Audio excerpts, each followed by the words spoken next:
here in this part of West London, as is evident from this meeting today, as is evident from the decision by Councillor Andrew Mann to become the very first Workers' Party of Britain.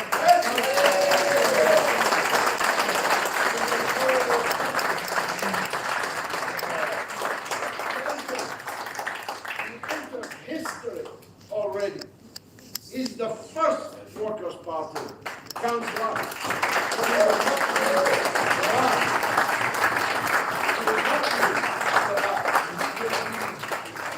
he'll be joined on May the 2nd by many others who will be further proof that this country has decided it's time for change.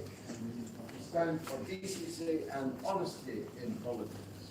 It's time for a new Britain, for a new role for Britain in the world. A Britain that is not taking orders from the United States or America. A Britain that rejects the idea that we are merely the tail of the American dog of war. A Britain that is going to put Britain first.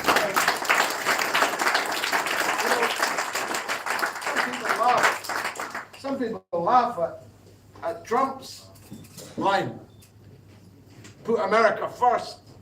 I wish they would put America first and leave the rest of us alone. But we're determined to put Britain first. We don't have money to spend on jets defending Israel from the consequences of its own crimes.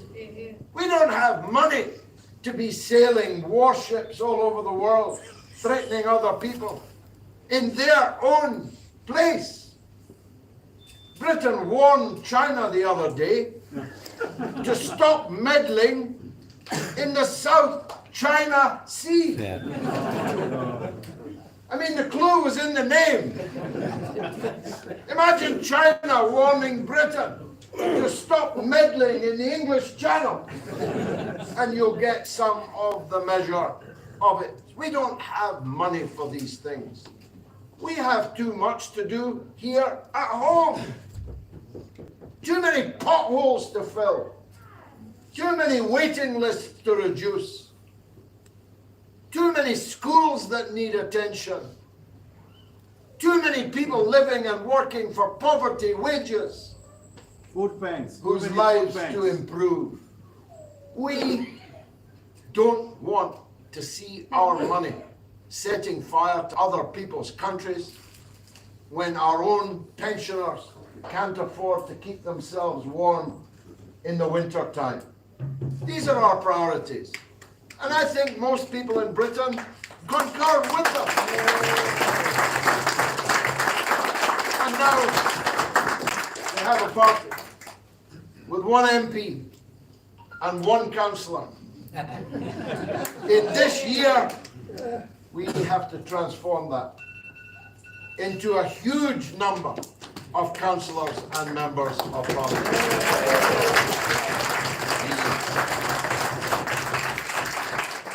That can be a part of a hung parliament, because we're running hundreds of MP candidates, maybe 500, maybe more.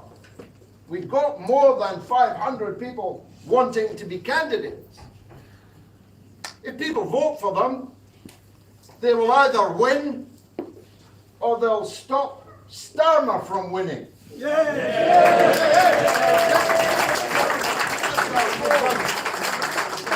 That's our goal. Let's get a hung parliament. I'll put myself forward to be the Prime Minister.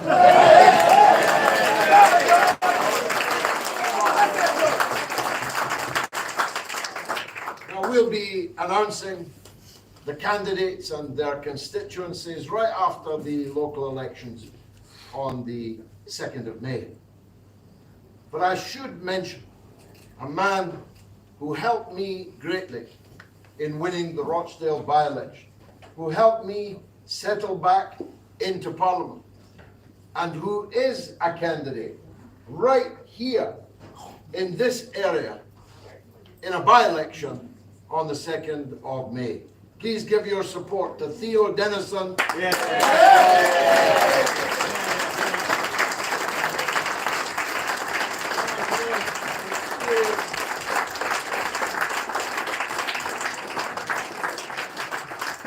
He's a white man, but he's blushing. So he looks red. He's a very experienced councillor. Oh, yes. Not just here in this great city of London, but also up where I am in Lancashire. And so the people in his ward will be well served by voting for him, by supporting him. And if they do, they'll give us a second councillor. Yeah. Both of them. I'll leave it there and take questions. I'm happy to answer anything that you would like to ask me about our policies, about our plans, and I thank you once again for the wonderful welcome. Yes, George, sir. why are you going to field a candidate in Hayes and Harlington to confront John McDonnell? John McDonnell is a friend of Palestine ever since we know him. So I think you're going to split the vote. Might as well leave John alone, but everywhere else as well. And I think that is on your list of independent candidates, that please add on a prospective parliamentary candidate, Sami Habib. Sami Habib was born in Gaza. He is going to stand against Genocide James in North Ealing. So please don't share the opposition votes by putting one of your workers' party there. Speak to Sami and then discuss that. But otherwise, we're going to defeat the purpose. Can I give you the good news then? That Sami Habib is the Workers' Party candidate.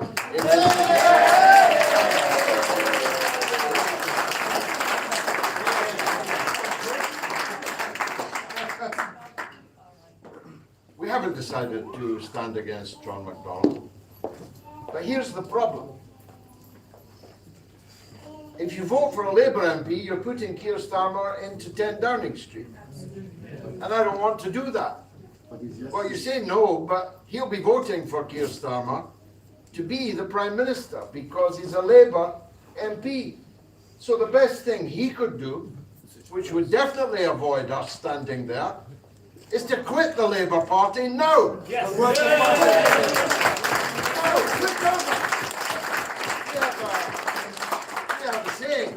We have a saying. Judge yourself before you are judged. And he should do that, should have done that when the disaster of Keir Starmer became all too clear, all too visible. As I said, we'll announce what we're doing right after the local elections. So you got half of what you asked for. Sami Habib is our candidate in the general election.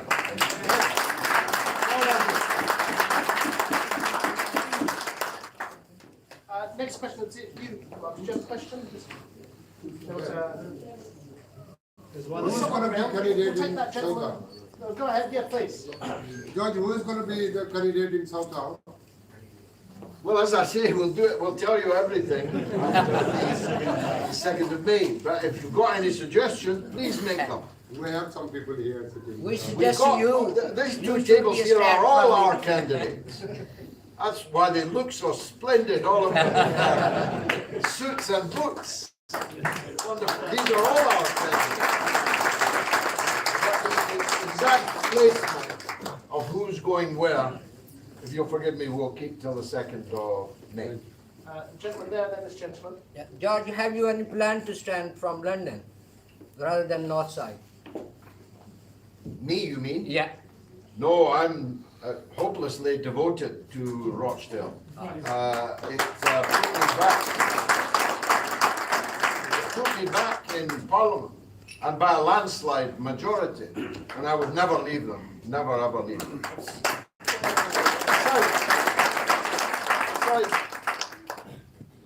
Although I don't look it. I'm getting old. And I also have 5 young children, the youngest of whom is 3. So I can't keep going on and on and on. 5 more years. And in that 5 years, we need to build a new leadership, a young leadership that can take this project on. Yes, sir. Brother George, firstly, welcome to Hounslow. Thank you. It's an absolute pleasure having you here. Thank you. The question I was going to come to, first I was going to ask, is that if you can mention this to our people, our youngsters, that the vote is more powerful than what we post on social media, although both things are. That's that. But secondly, in your opinion, how many, close estimate, how many people will we have next year in the House of Parliament? In terms? Well, it depends entirely on who votes for us. This kind of event this evening is an indication that there's a big movement, a very big movement. And I'm predicting to you a hung parliament, which means I'm predicting that between us and independents, there will be enough to deprive Keir Starmer of a majority. Of that, I'm sure. I studied local election, by-election results very closely, and none of them, 0 of them, show anything remotely resembling the national opinion polls. Because, you know, Bill Shankly, the great Liverpool manager, somebody said to him once, on paper, Liverpool should win this. He said, unfortunately, football's not played on paper. It's played on grass. And elections are played on the streets of individual places. And the outcome is not likely to be the same as the national opinion polls show. Based on those by-election results, where, well, last Thursday, Labour came 7th in one seat and 5th in the other seat. They came 6th against me in the by-election. So the truth is, Labour is unpopular. It's only just marginally less unpopular than Rishi Sunak and the Conservatives. But all the evidence is, if you get a viable alternative, like AMRIC, for example, when you've got a viable alternative, then people go for it. They've got to be viable, they've got to look the part, they've got to seem as if they could do that job.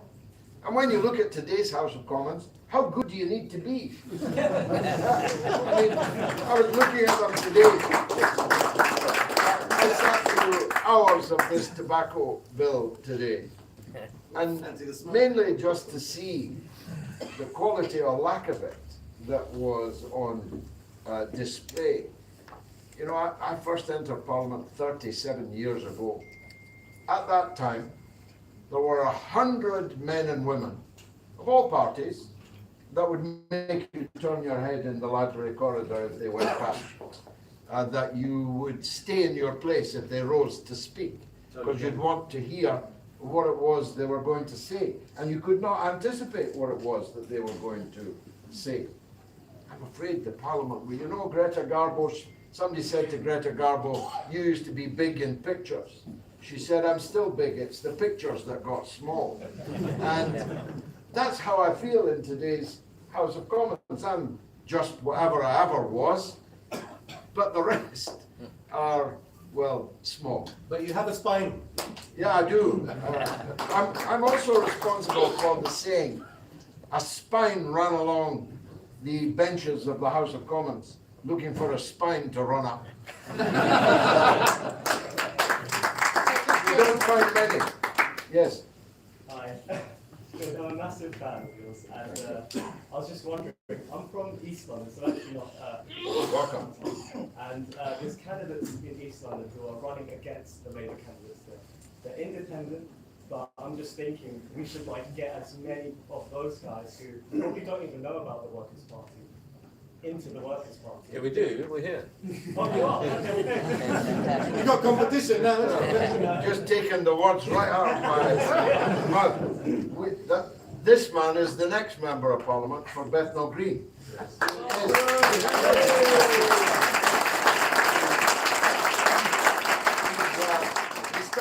independent, but he'll be sitting next to me in the House of Commons after the general election.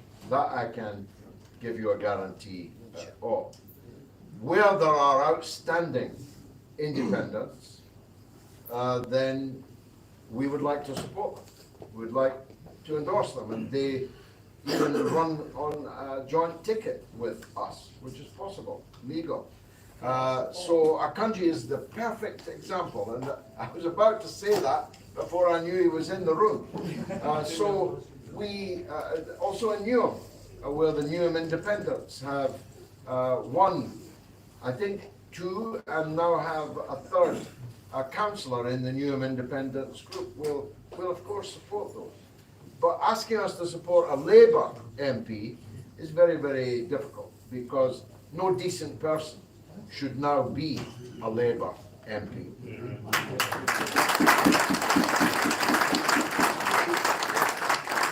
Yes, ma'am. Thank you very much. Assalamu alaikum, George. Alaikum salam. My name's Afia. I'm from Hounslow, Boats in Palestine. I was born at West Middlesex Hospital, lived in Cranford, which is a stone's throw away from where we are today. And growing up in the 80s during the Intifada years, that was a comment I couldn't get away with, right? Because we were silenced, but we were silenced by the establishment, schools, universities. What we're finding now is the biggest obstacle in Hounslow is we have all of that to deal with. But in addition to that, our own community leaders, who should be supporting Gaza and Palestine, seem to be not wanting to engage, wanting to platform the Labour MPs and Labour councillors in the borough. So it's really a question to you. How do we overcome the factionism for Gaza and for Palestine within our own community? I have a very hard line on it. If you're still supporting Labour, you've got blood on your hands. You've got Palestinian blood on your hands. And if you're a community leader supporting Labour, that blood's now on your hands also. And you should be ashamed of yourself. Some rationalize it, you see. They say, well, that person got me a new car park for the mosque. So a new car park for the mosque is more important than those little children with their heads blown off in Gaza? Not for me. Not for me. And I don't think for any decent person that would take that judgment, that decision. If that's the level of their judgment, they're not fit to be community leaders. If they think that it's right to support Labour after all of the last 6 months, never mind all the other betrayals, the betrayal of Corbyn, the betrayal of the policies on which Labour got its huge vote in 2017 under Corbyn, never mind those. If after the last 6 months you're still supporting Labour, there's something badly wrong with you. And especially when you've got viable alternatives that you can vote for.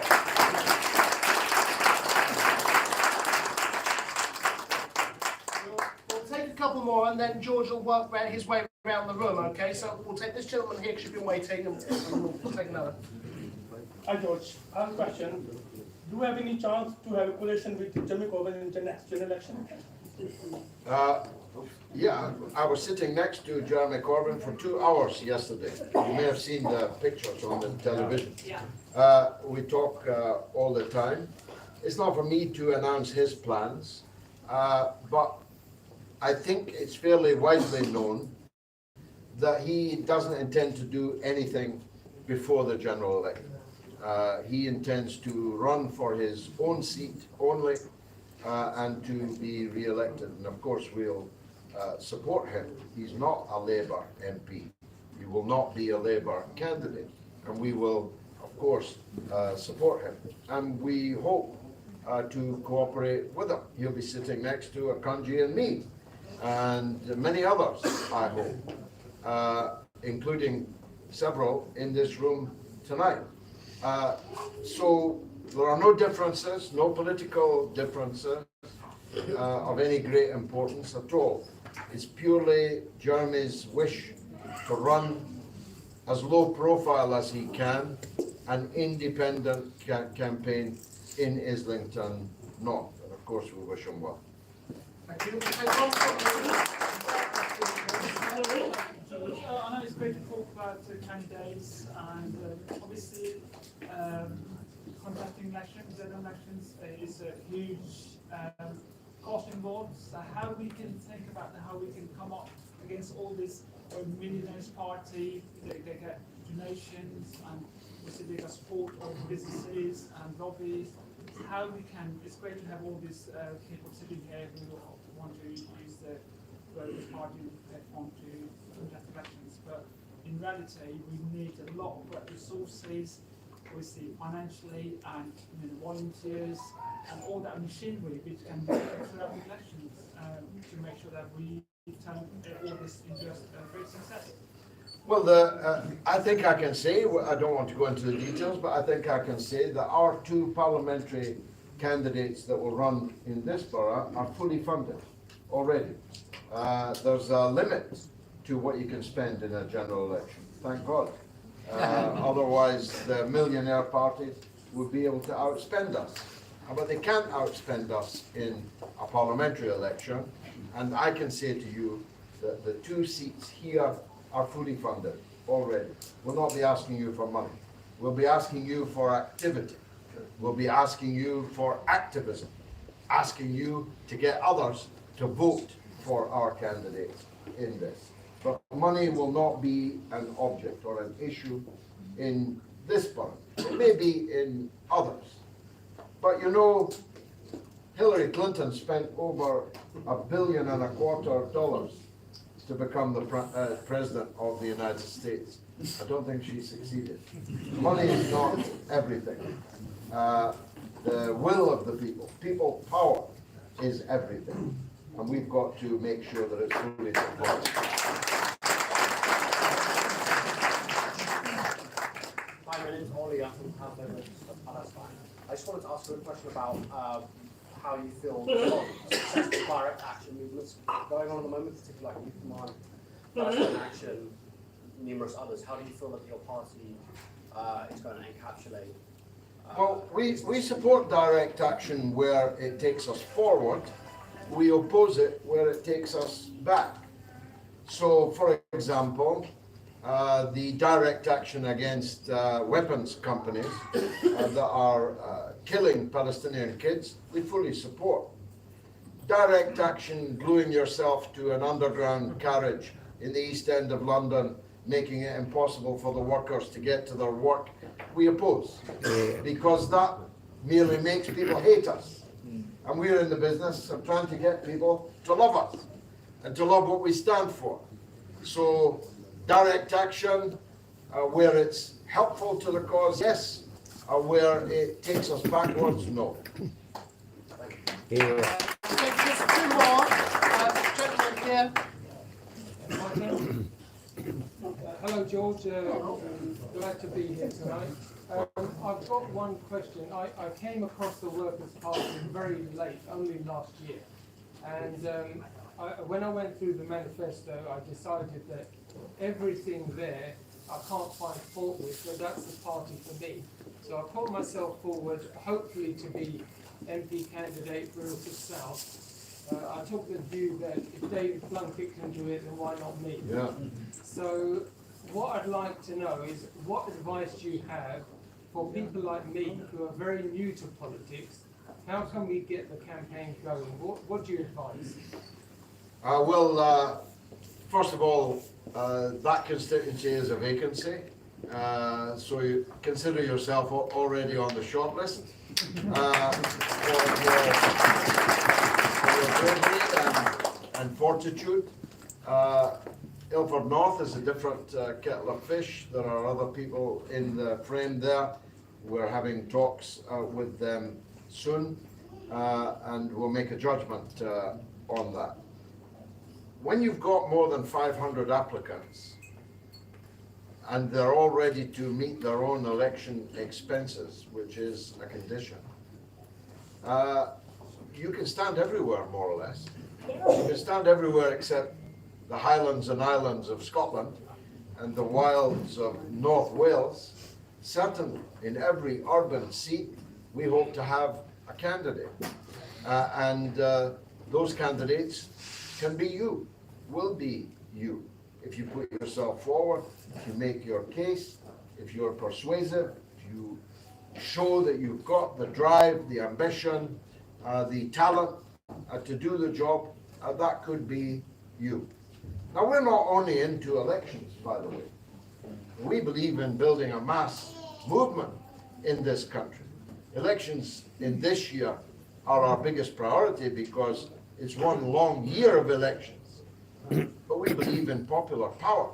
We believe in community power, of building up bases in every community that will make it possible for our elected members to fulfill their promises and make it impossible for those we haven't yet removed to continue their crimes against the people without punishment. I'll give you an example. In my own constituency of Rochdale, it's not possible to be born in Rochdale unless in a taxi on the way to Oldham, because they took the maternity services away. It's not possible to die in Rochdale because they took the A&E away. We've got a hospital which is virtually empty of the vital services that people need. And when I asked, how did this happen? Because it happened before my time, obviously. The answer was that people went along with it. There was no opposition to it. Now, can you imagine if somebody came forward now, when I'm the MP, proposing to commit these crimes against the people? I'd have the whole town on the streets opposing it. They wouldn't dare do it. That's what I mean by popular power. Elections come and go. But in order to make meaningful change in this country, we're going to have millions of people behind us and behind our elected members. That's the only way.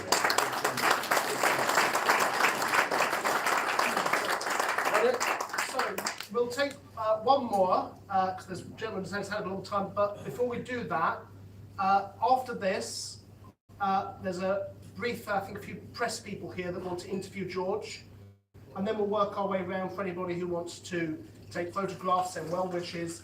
This gentleman just has one announcement to make about the London branch. Do you want to go ahead, sir? That is Raj Gill, by the way, he's one of our partners.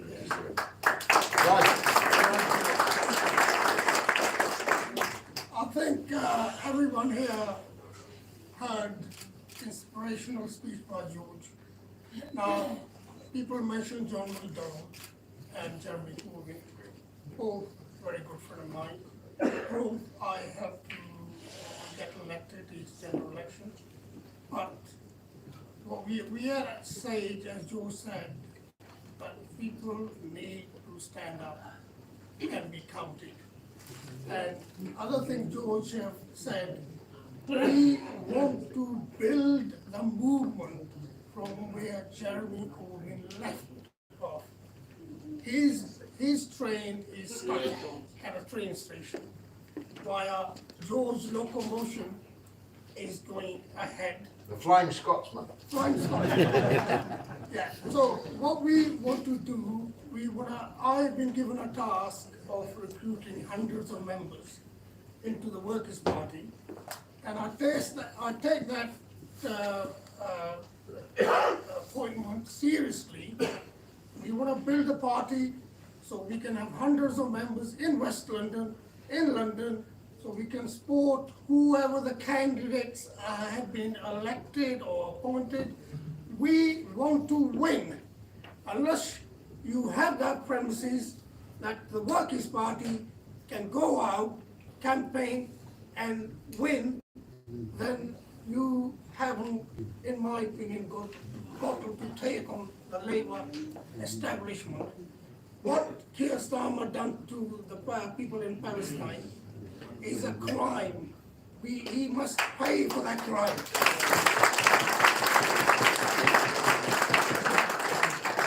Whatever the community community, I'm a Sikh, and Amrit is also Sikh. And we got people of Muslim faith, we got people Hindu faith, we got other faiths. Now, everybody understands the word humanity. Only the politicians do not understand. So I urge everyone who's a non-member, before they leave, sign up at the door, and it's only minimum membership, £5 a month. Please sign up. We are gonna work on organizing campaign recruitment teams in each area. We have to build, we have to support Amrit, we have to support other candidates. The only way we're gonna do it, if every one of you become a member.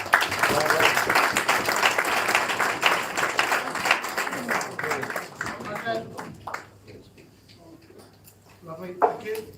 And final question from the gentleman over there who's had his hand up from the start, forgive me. Thank you so much.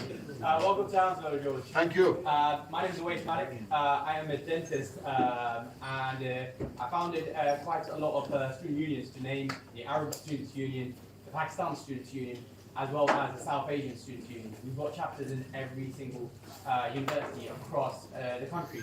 My question is very much three parts, right? Your point 4 covers about education, right? So my question to you is, what are we doing about the tuition fees, which have tripled 10 years ago, right? And that have led to a high number of people that are graduating now in thousands, and I'm talking about hundreds of thousands of debt, right? The second point is, what are we doing with those people that have graduated and have that debt, right? And my third point is, how can we as a student union help you out throughout the country and not just a borough where my brother is standing up in?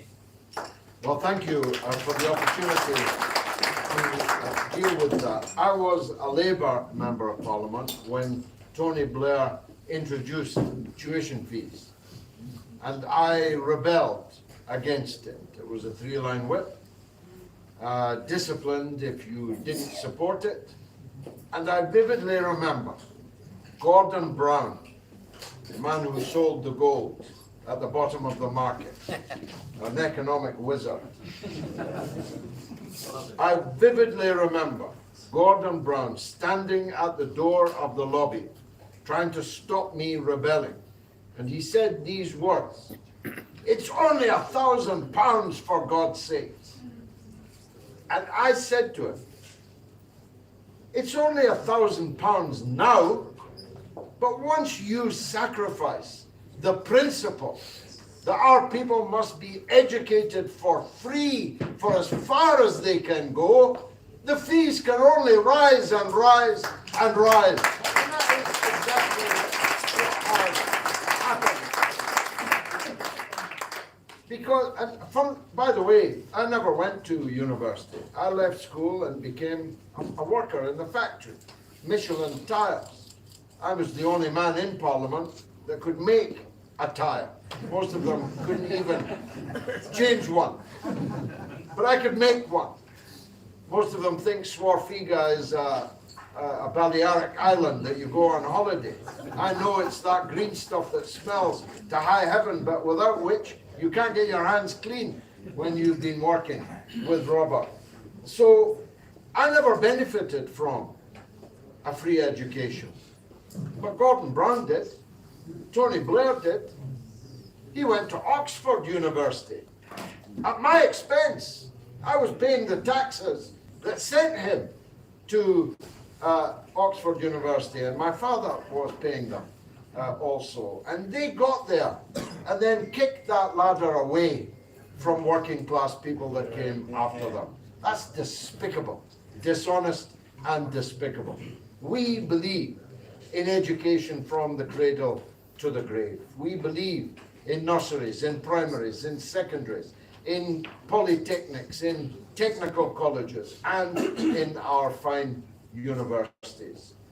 We believe that our language is one of the main assets that we have in the world. Of course, some of it's been Baudelairized by the Americans, but it's still our language. And that language and our university base, our medical, scientific base, These are all things that have survived the Thatcher Blair onslaught, and we intend to build on them. We believe in a Britain that makes things, that can do things, not just play with numbers on computers in the city of London, in the casino economy. So students will be better off with us. I'm not promising you that we'll be strong enough to wipe out the debt of all the people that have got these debts. That would be many tens of billions of pounds. But I can tell you that if we have the power to impose it, tuition fees will be banned in this country.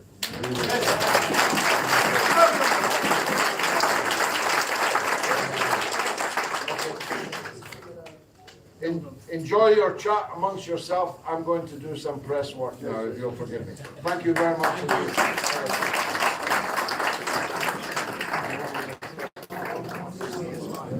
If the press want to come forward, and then we'll work our way round.